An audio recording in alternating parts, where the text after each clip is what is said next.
What's up, guys? I'm Mike D'Antonio, founder and CEO of StockedUp.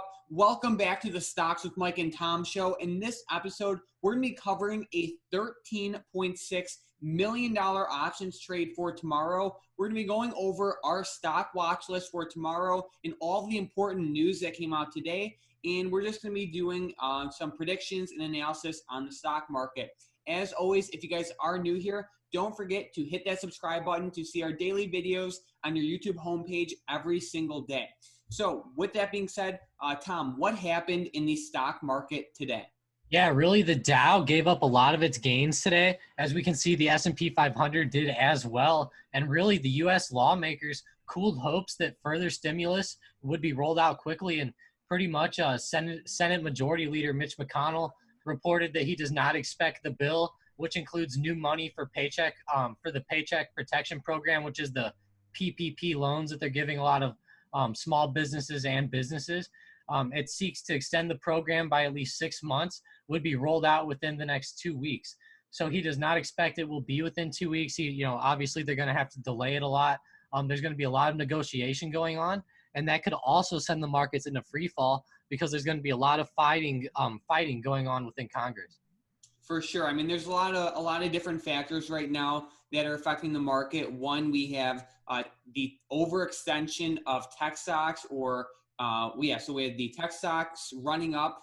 We have earnings season coming up. We have conflicts with China coming up. And then, of course, this possible catalyst with the stimulus package.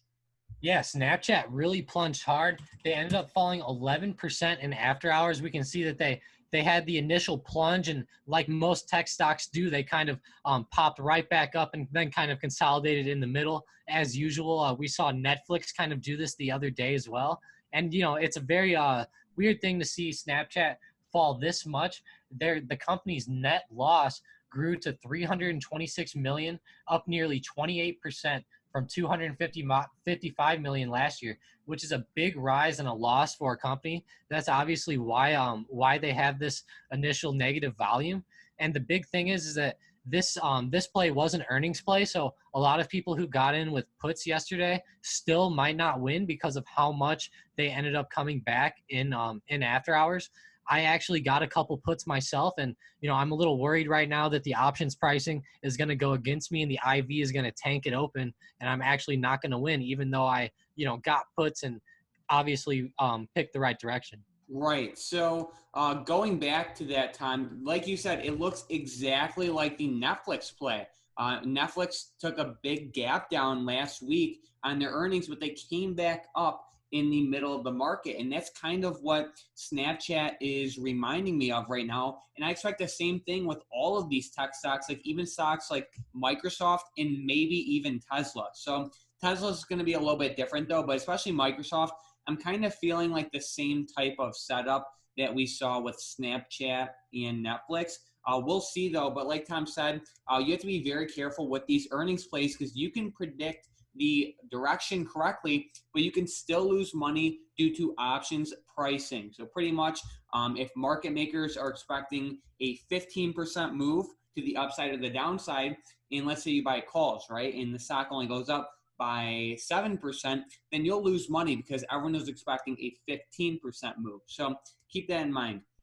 So it's really best to, not play earnings plays. It's kind of like, it's pretty much gambling. But if you do play them, I would highly recommend using some form of credit spread. So instead of buying the options, I would recommend spreading them and getting a net credit for it. Yeah, so of course, that's something to definitely watch out for. So what happened with Trump today, Tom? Yeah, Trump actually they started doing those coronavirus briefings again, I believe. And he ended up saying that that the United States will get worse before it gets better. And he says that that's something that he doesn't like to say about things, but it's the way it is. And it's what we have right now. And pretty much he says all that we can do is just react. And he says that whether you like the mask or not, they have an impact and they have an effect. And we need everything that we can get right now. So he's pretty much telling people to wear masks, even though he said a few weeks ago not to wear masks, and people are hitting him pretty hard for it. But the thing is that Fauci wasn't invited to this, and he also told people not to wear masks a few weeks ago, and he's Dr. Fauci. So, the doctor was telling people that they didn't work and now they work. So really, it's just everybody's flip-flopping around right now with this coronavirus stuff. People really don't know what's going on with it or what's going to happen in the future. And that's really the big thing with the markets to me, is that it's so uncertain that I would think the markets have to drop at some point because it's so uncertain. Plus, Trump just said that things have to get worse before they get better. And I mean, that's a big thing coming from the president. Right. I'm really surprised the market did not fall more off of what Trump said. I mean, hearing that the market's going to get worse, or the virus is going to get worse before it gets better, I would really think the market would have fell more off that. But Dow futures are actually up 55 points right now. So I think that's pretty surprising. And Yeah, then, it's definitely surprising. We see a big fall in the Dow, and with that being said, Mark Cuban also came out today, and he said that he's warning all investors right now of stocks having similarities of the 1990s dot-com bubble, and he pretty much said that everybody is a genius whenever you have a bull market, and everybody's making money right now because you've got the Fed putting money in, and that brings people in who otherwise wouldn't participate. And like you said, the Fed's giving people money, and more people are investing right now, and that's really bringing the markets up. Plus, they've been pumping the markets themselves, so it's pretty easy to win in a bull market, like you said, and it's really overextending these tech stocks. And like you said, in the 90s leading up into 2000, they had a big rise in tech as well, and they're seeing high similarities of that today. And with that being said, I mean, Mark Cuban thinks that the market has a high potential to fall, over the long term. We're sitting kind of on this trend line right now with the Dow Jones. I'm very interested to see how this ends up playing off of this trend line, because if we do end up falling down over the long term, I would suspect it would start happening pretty soon. right, for sure. So, even billionaire investors like Mark Cuban, they're not fully buying into this hype with the market just exploding and the NASDAQ hitting record highs every other day. We are seeing crazy explosions with the tech sector, but it almost, I don't know. I like how Mark Cuban isn't buying into the hype, and not even Mark Cuban, but a lot of other major investors too. Like, Warren Buffett still hasn't made any major purchases since the big market correction. He has made some purchases in Dominion Energy, but that wasn't necessarily the stock. He actually bought like natural gas pipelines and like assets like that. But besides that, he really hasn't made any major purchases, which I think is very interesting. And I think that tells us a lot more than any other news headlines will. If these guys who are worth billions of dollars didn't really buy in too much when the market dipped, or at least, they're not buying into this tech hype, I think that tells us a lot about what the market is most likely to do. Yeah, and Mark Cuban was giving advice to his niece in this article on CNBC. He was actually giving advice to his niece who's like in her 20s or something, and he told her that the way to make money right now is to cash out of her stock. So that's a big thing to hear from Mark Cuban, to tell his niece to cash out of every stock. Right. Yeah, I was actually reading that article. So I think it's very interesting about the billionaires, like what they're doing and saying right now. So now for today's member of the day. And today's member of the day is Hunter. So Hunter is our Stocked Up moderator. You could see on the right-hand side of the screen, he's saying hi to YouTube right now. But yeah, Hunter is an amazing guy. Hunter's been following the YouTube channel when there was like literally 50 subscribers. So Hunter, he's been around here forever. Hunter's a great guy. He knows what he's doing. An amazing member of the community. I'm very happy to have Hunter in the community. Awesome guy. And yeah, so he's one of the first, I would say like the first 50 subscribers. So we have everyone saying hi to YouTube right here. Jackie, Ronnie, Carnegie.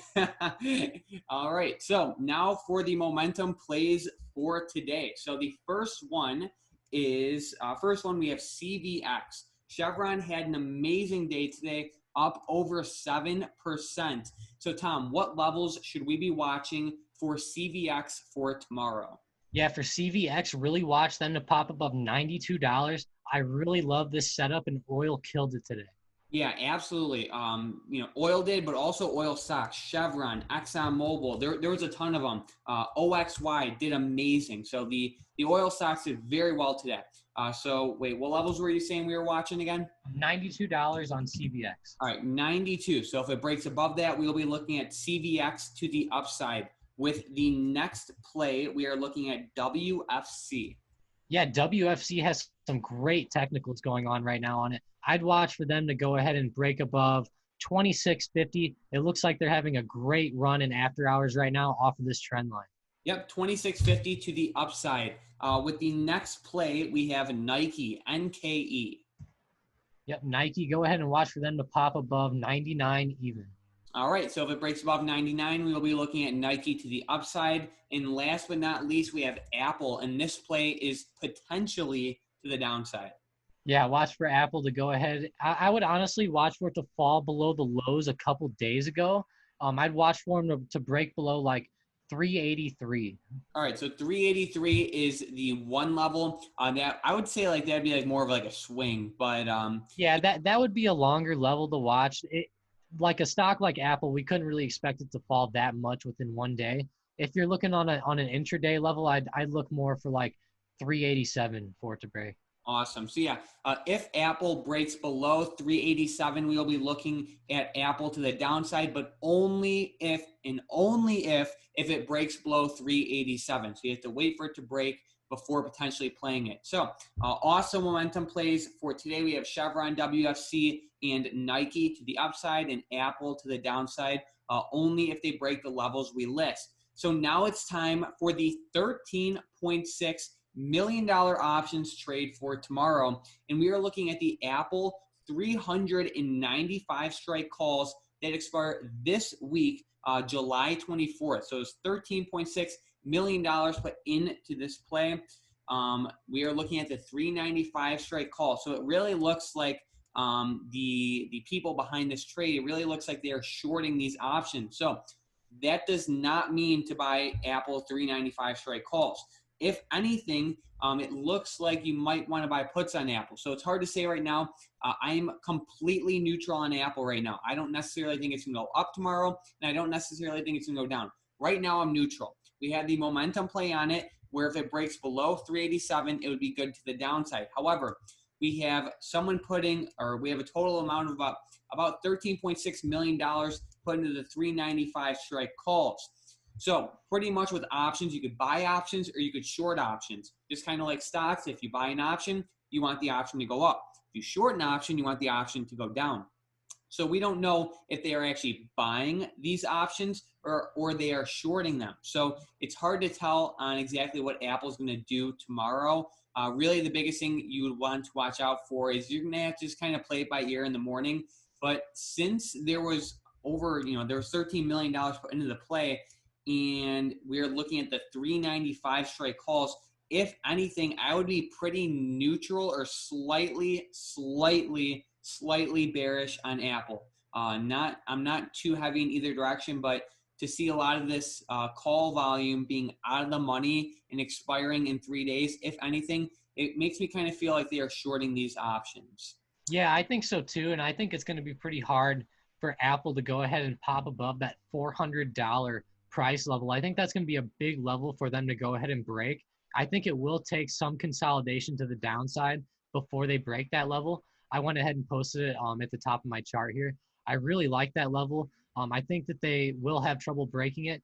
And I do think that this could go down. But like you said, it's just one of those stocks that has green days. It seems like every Like 2 out of 3 days, it seems like Apple's green. So, you could have like a 66% chance of winning no matter what, just getting Apple calls all the time, which is very good for a stock like Apple. But really, whenever you see setups like this, you have to think that the stocks would go down eventually. Right, exactly. So now for the comments from the previous episode. So we have the first comment saying from Hamid saying, "Good job, guys. Any thoughts on CGC? My average cost is around $18.35. Hold or cut loss." So CGC around a little over $18. I mean, what do you think, Tom? Yeah, I mean, I honestly, I don't know what to think about these marijuana stocks anymore. I know that CGC is more of a Canadian marijuana company. I know that a lot of those companies actually tanked this where I have on my chart right here, which is I believe April 15th or let's see, like April 29th of 2019.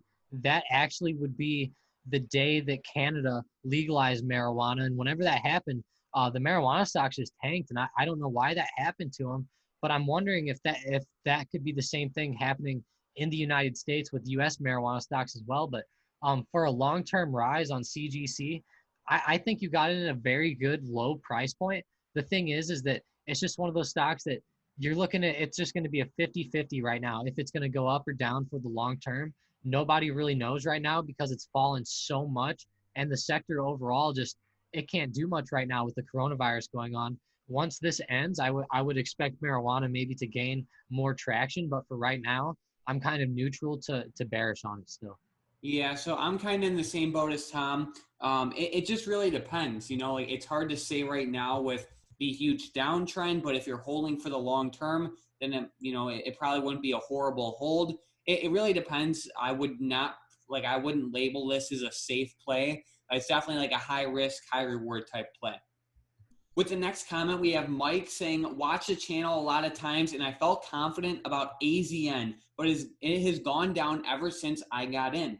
What should I do now? So AZN was one of the top vaccine runners from last week. They had a huge week last week, but made a huge reversal this week. So it really depends on how you want to play this. Personally, I think there's a small chance of it popping back up to $62.50 for like kind of like a double top. However, I don't love these setups. So if you want to play it risky, feel free to hold. But personally, I would sell, but I normally like to play things very safe. Yeah, I would sell it too.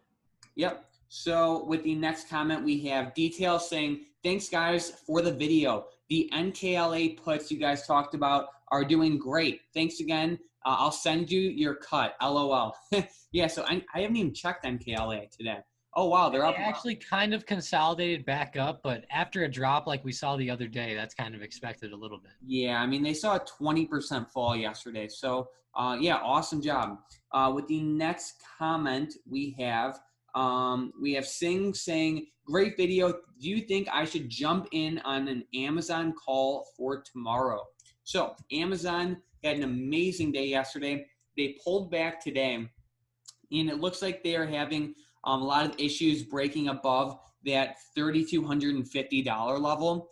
I don't know. I love Amazon for the long term, but for the short term, I feel like we were at a huge turning point. I'm not saying Amazon's going to reverse, but I think we're at like a huge resistance point where it would take a lot for Amazon to go even higher than it is right now. The NASDAQ was down a little over 1% today, and especially coming into earnings season, I don't feel too hot about Amazon continuing up. Yeah, and I kind of have a slightly bearish outlook on Amazon for the long term, just because President Trump has always been talking about taxing Amazon because they don't have to pay any taxes because it's e-commerce. And I've heard that, a lot of politicians and stuff are starting to get on board with that as well. And I mean, if we start hearing news about these online companies having to pay taxes, I mean, that could definitely hurt them as well.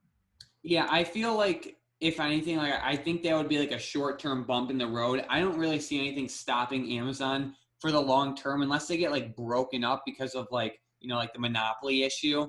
But other than that, I see like a straight shot upwards for Amazon. There's always going to be some weird catalysts with Or some bad news with China could hurt them too, because I think a true. lot of their stuff comes from China. True. So, I think there are certain catalysts that can definitely affect in the short term, but in the long term, I see Amazon going nowhere but up. With the next comment, we have Ronnie saying, I'm very proud to be the member of the day. Honestly, you guys rock. Definitely have stocked up in my long term. There we go. So, yeah, Ronnie was the member of the day yesterday. Ronnie is a great guy and awesome, of course, member of the day. So, with the next comment, we have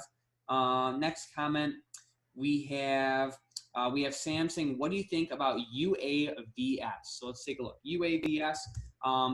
So this is a penny stock. We don't really trade penny stocks too much, but Tom, if you want to do a little trend analysis or some insight real quick.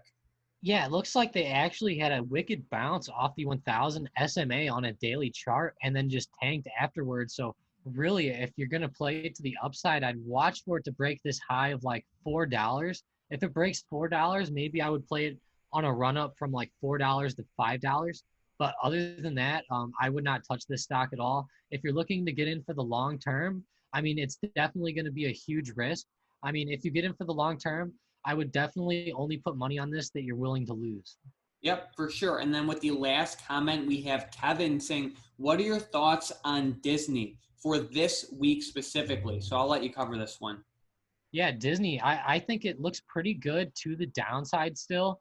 It looks like they kind of had a nice little pullback today after falling the past couple of days. I have heard some stuff about some news about their parks, but the thing is that they are trading below this resistance that I have on my chart here. If they do go ahead and break like $121, I will be more bullish on them. But for right now, I'm going to be a little bearish heading into earnings with them. Obviously, I think that they're going to have pretty bad earnings since they have not had any parks open. But the thing is that how much revenue has their streaming service Disney Plus brought in for them? I'm wondering, how much that's going to weigh into their earnings. And I think that really that's going to be the key right now with Disney is earnings. So really, the big thing I think right now is going to be the earnings is pretty much going to follow, or Disney is pretty much going to follow the other solid tech stocks. Almost look like Netflix. Yep, for sure. All right. So with that being said, Tom, do you have any last minute stocks, options, or any insight for the market tomorrow? Yeah, I went ahead and called out SPCE yesterday, and we could see this had a solid, very solid trend line. And I said if it rides this trend line up, we could definitely see momentum in the morning, and we did. We saw solid momentum to the upside, and calls obviously shot up earlier in the morning, but we are kind of consolidating down now. For this stock right now, I personally would not trade this tomorrow just based off of this setup. I know a lot of people like to get into these hot stocks because they're running every single day. But the thing is, guys, is like, look, they run and then they consolidate. They run and then they consolidate. So really right now, the setup is not there again for SPCE. So I know a lot of guys have been talking about this one in the Discord as well. With this one, I would definitely wait on it for tomorrow, guys. If you were going to trade it, make it break the high again of 26.32. But I think it would be very unlikely that we break this high again tomorrow. For sure. So awesome stuff. We are in for what looks like to be an exciting day in the market tomorrow. Right now, futures are currently flat. So I'm definitely going to be watching all the momentum plays and, of course, Snapchat tomorrow with their what looks like to be a gap down. So keep that in mind, guys. We are in earnings season, so things should definitely start to heat up, especially tomorrow with Tesla and Microsoft earnings. So I'm very excited for that. And if you guys have any questions, let us know in the comments down below. Also, if you guys want to support the channel, consider hitting that like, subscribe, and commenting on the video down below. Tom and I appreciate all of the support through the form of likes, comments, and new subscribers. So thank you for everyone who takes the 2 seconds to hit that like button or comment. So thank you guys so much. If you guys have any questions, let us know in the comments down below. Other than that, thanks for watching.